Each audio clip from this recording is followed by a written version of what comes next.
I went to what Donald Trump had to say last night about getting reelected. Women will be happy, healthy, confident, and free. You will no longer be thinking about abortion because it is now where it always had to be, with the states and with the vote of the people. Of all his Mad Libs, that may be the most nonsensical. The Harris campaign saying in response, quote, women hear this threat that we will no longer be thinking about abortion and know it is just his way of trying to trick people about his Project 2025 plan to ban abortion nationwide. Of course, Trump has bragged about his role in overturning Roe v. Wade, and ProPublica is out with new reporting on the abortion restrictions in Georgia that followed, restrictions that were found to have led to the deaths of 2 women were not able to receive abortion care. Joining us now, ProPublica Deputy Managing Editor Alexandra Zayas, NYU history professor Ruth Ben-Ghiat is back. Good morning to you both. Morning. Alex, thank you, and thank you to all of the journalists at ProPublica. I don't even know if people realize that ProPublica has brought us some of the most groundbreaking reporting over just the last couple of years, whether we're talking about the links between Supreme Court Justice Clarence Thomas and his billionaire buddies, what is happening inside the Supreme Court, and now this groundbreaking report about what is going on in Georgia. Can you just tell us more about the 2 women whose deaths were preventable, Amber Thurman and Candy Miller? They died because of Georgia's abortion ban. I think that's a very factual and fair statement to make. And I'm wondering if the reporting that, you know, the journalists at your outlet have been doing really has gleaned out for you that this is actually emblematic of a larger healthcare crisis happening in America. We're pretty convinced that these are not the only deaths out there. And, you know, each one of these deaths is a tragedy, but it's also a lesson in preventability. And so Amber Thurman, she was 28 years old.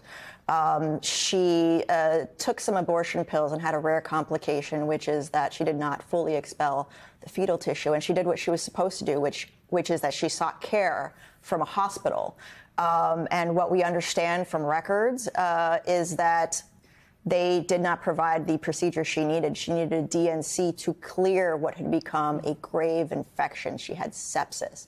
And over the course of 20 hours, she was allowed to have her blood pressure dip, and she was allowed to have her organs fail. And what's interesting is that doctors had discussed giving her this procedure a couple of times, but they did not do it. And unfortunately, we have not been able to speak to the doctors, but we do know that this procedure is, with few exceptions, a felony crime in Georgia, and that a maternal mortality review committee actually reviewed the records of her death and deemed her death preventable. So hers is a lesson in preventability of, you know, that suggests the chilling effect on doctors.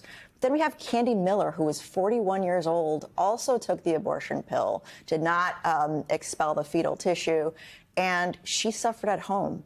And her family later said she was afraid to go to the hospital because of the consequences of the laws. Her children saw her suffering in bed for days, and she ultimately took a fatal combination of drugs. And so that reflects a chilling effect on women who are not, who are afraid of actually going to jail because of these bans. The stories like this, Ruth, for me, are powerful monuments to a potential future. Because you have in this form of MAGA republicanism the idea that habeas corpus, we have the body. We control the body. When Donald Trump says, as we just noted, women will be happy, healthy, confident, and free, you will no longer be thinking about abortion. To me, that's dear leader speak. That is nationalism speak. How do you interpret, more importantly, how should we interpret and understand the connectiveness of what these stories are saying, you know, about a potential future in America?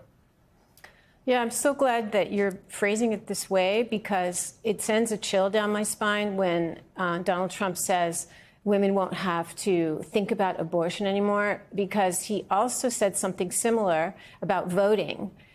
when he talked to a group of evangelicals. He said, after this election, you won't have to vote anymore, as though voting is a kind of burden. And so this is fascist talk, where the fascist leader says, I will free you from all decision making. Just trust in me, and you will not have to worry about any problems anymore. But what they're doing is, in fact, this also goes back to fascism. You know, the woman becomes, her body becomes a tool of the state. The state has the right to decide what she does with her body, but also becomes a tool, and this is part of great replacement theory and demographic schemes, that the woman becomes a tool to make the right kind of babies for the nation. So this whole constellation of speaking in this way, coupled with the actual tragedies on the individual level, goes back to the origins of authoritarianism. We know now, Alex, what happens when Donald Trump gets to make decisions about women and their bodies. And Vice President Harris knows. I want you to take a listen to something she said. This is from Madison, Wisconsin, a rally there, about how Amber's death was, in fact, preventable. Medical experts determined that Amber's death was preventable. Preventable. So understand what a law like this means, what these kinds of laws mean. These kinds of laws under Trump abortion bans. It means doctors may have to wait until the patient is at death's door before they take any action. Nobody wants that. She called it preventable. The other word she used was predictable. In fact, both are the case. And I thought it was very moving when you heard, I know your reporter tried to tell this story multiple times, went to the families. The families weren't sure that they wanted to tell the story. And finally, it was the mom who decided, I need to share this story so it doesn't happen to someone else's daughter, so that someone else's grandchild is not left motherless in the aftermath of choices that Donald Trump has made. There's just something rich, to your point, about the fact that Donald Trump says, trust me to make choices for you. And then we as Americans are now watching and bearing witness to the aftermath of the choices that he has made. The word predictable really comes to mind here. Kavitha Sarana, a relentless reporter, has been writing for at least a couple of years, about the fact that doctors have been saying these laws were not written with medicine and science in mind, and they predicted that this was going to happen. So these exceptions do not protect the life of the mother. And they do not surprise anyone. Ruth Ben-Ghiat, Alexandra Zayas, thank you both so much for being with us.